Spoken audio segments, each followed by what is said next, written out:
Hello, everyone. Today, you will hear an interesting story. Boris's went bad.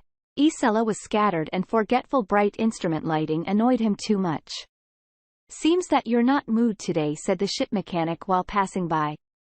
Boris shrugged. He didn't want to talk about anything, and in his head, anxious thoughts settled. The fact is that his wife began to behave in a strange way.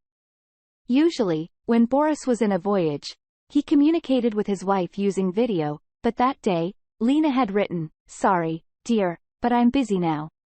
Let's communicate tomorrow." "Why so?" inquired Boris. "Why so? I've got things to do." "That's why," answered the wife. Dismay settled in Boris. However, not only dismay, irritation mixed with it. "I need to pull myself together," decided Boris, and then he peered into the darkness of Atlantic Ocean through the wide windows of the deckhouse. Of course, dismay didn't leave Boris, but irritation decreased. Besides, saving thoughts appeared in Sailor's head. They were like, perhaps Lena really couldn't communicate with me using video. She's a bookkeeper. Everything might happen. It helped, but not completely. Anyway, Boris defended his watch and went to the cabin. And in the morning, he had an opportunity to talk with Lena using video. "Hi, dear," she said kindly, and her mouth broke into a smile. "Hi," said Boris. He was standing on the starboard wing of the ship bridge. Nothing prevented him from talking with his wife. Sunshine was covered by the deckhouse. Boris could see his wife's face distinctly. Lena incidentally looked away and smiled again. Night dismay reminded itself, though Boris didn't show that to Lena. He also smiled, told about another typical day, which he had spent on the vessel. And while talking, he kept a close eye on wife's gestures. Several times she looked away, sometimes she took a thought and answered at random. Some gestures were too jerky. "Looks weird." Boris thought she didn't behave in such a way earlier. And again, he tried to comfort himself with an assumption that Lena had had problems at work. It didn't work out, but instead of irritation, Boris felt depression. Things went slowly. Boris didn't respond to orders immediately. He barely defended the day watch. And then there was evening, and the wife couldn't talk to Boris using video again. "Hi, how are you?" she wrote in Messenger. "Sorry, no video communication today. I've got too much to do. We'll talk tomorrow morning." "I'm fine," answered Boris, and he felt growing dismay. And added, "Today, everything was typical. And in the morning, there was a video conversation. Everything was like a day before. Lena behaved in a strange way. The same nervous gestures, head turns, ridiculous answers. This went on for several days. Boris tried not to tell anybody about his family things, but then he broke down and shared his problem with the ship mechanic. "And maybe she cheats on you," said the mechanic while drinking tea at the starboard rail. "She never did that." Boris got indignant, but not much, because he understood the mechanic could be right. And the mechanic continued, "Think, man, we spend months in voyages and rarely come home. So what women do without us? So they cheat on us." "Get off." Boris went to the deckhouse. "I have an acquainted detective," mechanic cried after. In his cabin, Boris pondered mechanic's words nervously. He realized again that the mechanic was right. Sailors rarely came back home, and their wives were often left to themselves. They could do everything they wanted. Boris recalled the captain's story. When he had once returned from voyage, he had met his wife with some bloke. That man had nearly been murdered. Fortunately, the wife's lover had noticed a wrench in captain's hands and jumped out of the window. The captain's flat was on the first floor, so the wife's lover hadn't been injured. "Wouldn't run away from me," Boris thought with pleasure. He remembered his flat on the second floor and the concrete yard with no plants and trees. And what if the wife does have anyone? Boris thought as if someone asked from outside, and Boris ran to starboard side where he had recently communicated with the ship mechanic. Of course, there was no mechanic in that place. Then Boris ran to the engine room. "Have you seen Lvov?" He asked a sailor graduate who was in his third voyage in life. The answer was negative, so Boris had to run deeper inside of the vessel. He wandered through the bowels of the bulk carrier for a long time. Finally, he found Mechanic at the lower deck. Here you are, Talik. Later. I'm busy now, said Mechanic, doing some work. Damn it. In his thought shouted Boris. Then he went to his cabin. He met Glebov only after supper as shortly before his night watch.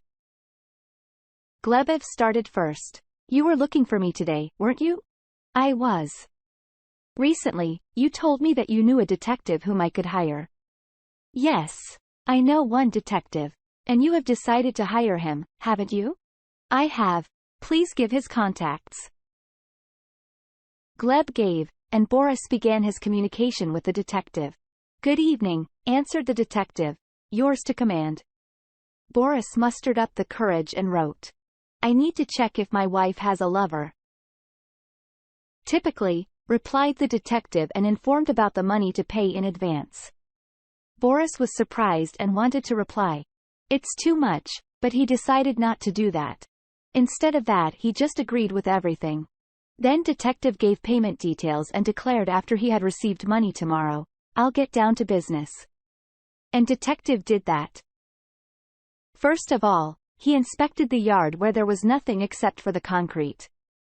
However, there was a very handy lamppost just in front of Boris' flat. It's probably nice to live there, thought the detective, and then he started figuring out how to all a video cam. And he realized it's impossible without the help of specially trained people, and the detective didn't want to attract too much attention. Then the detective moved away and looked at the Boris's flat again. The strange thing was the windows were covered with curtains, though there were no houses on the other side of yard and the sun wasn't shining into the windows. The detective checked cameras in pockets of jacket and started waiting for the right moment to enter the house. Such moment came in an hour. The wait wasn't too tedious, but the detective was a bit nervous because each new deal is a new risk. Though the salary is good. Following a woman, the detective entered the house, went up to the second floor and hid one of his cameras behind the ventilation grill. The camera is small, black. It's hard to notice such one. And at that moment, he almost revealed himself. The door of nearby flat, not Boris's one, opened, and an old lady went out to the stairs.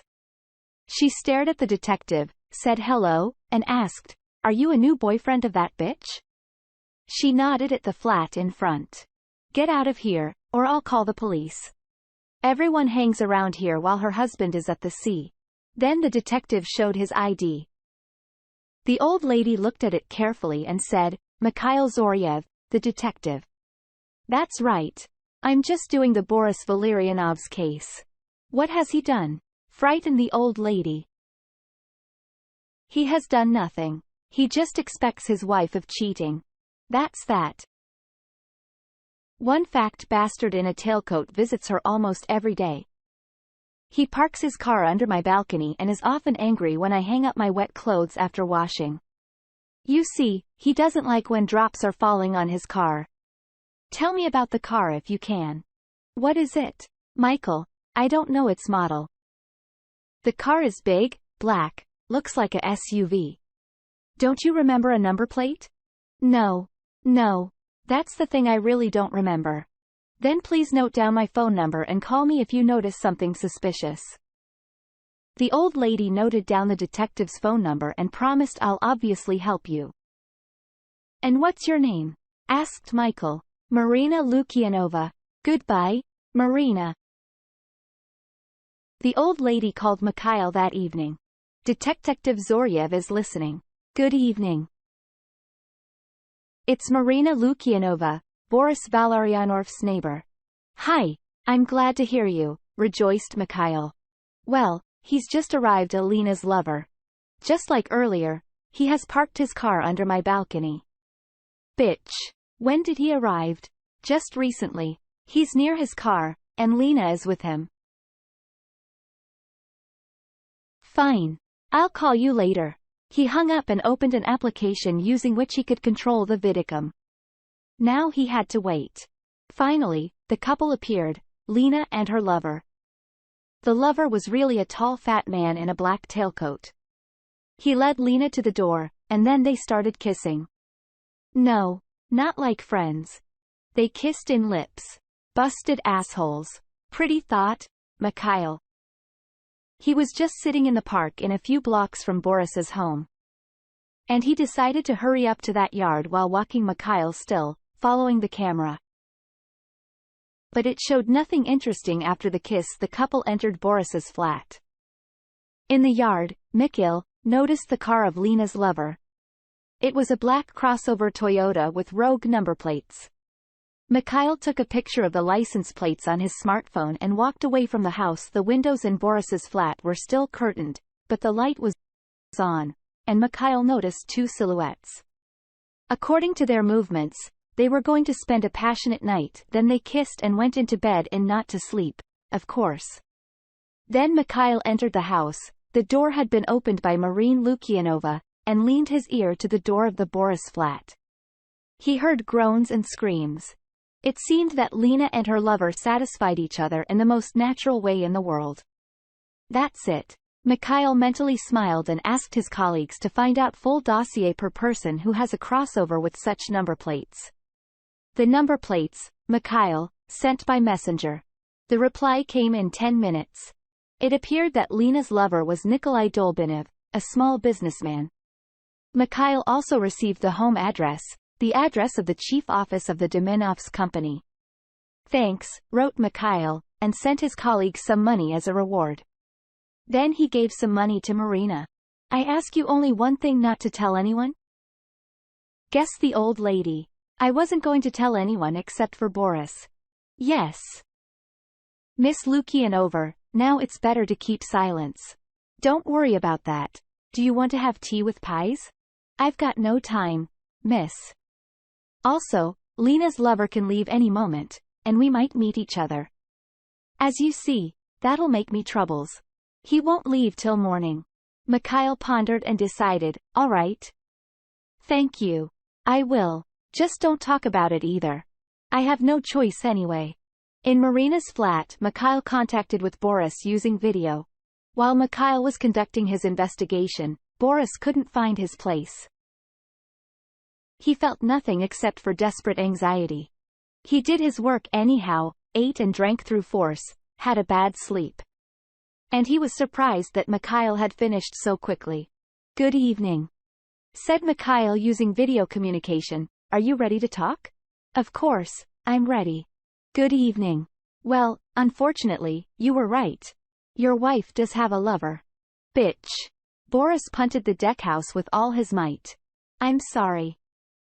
Now I'll send you the most important paragraphs of your wife's lover's dossier.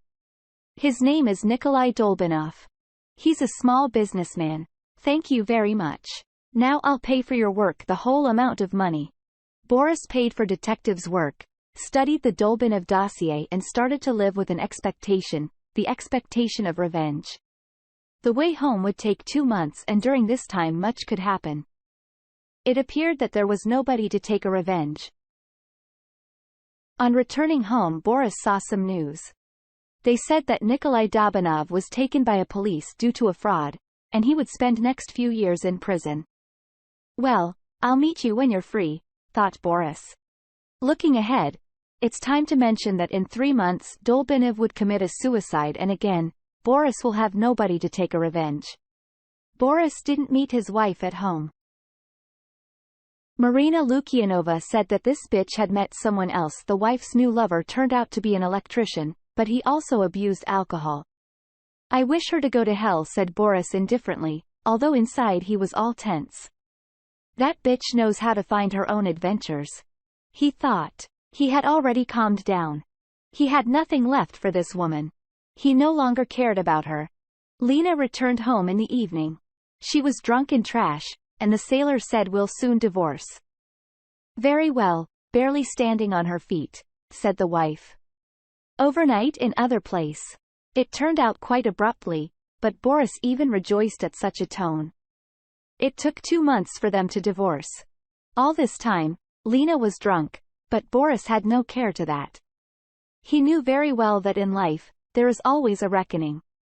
Soon his ex-wife finally drank herself to death.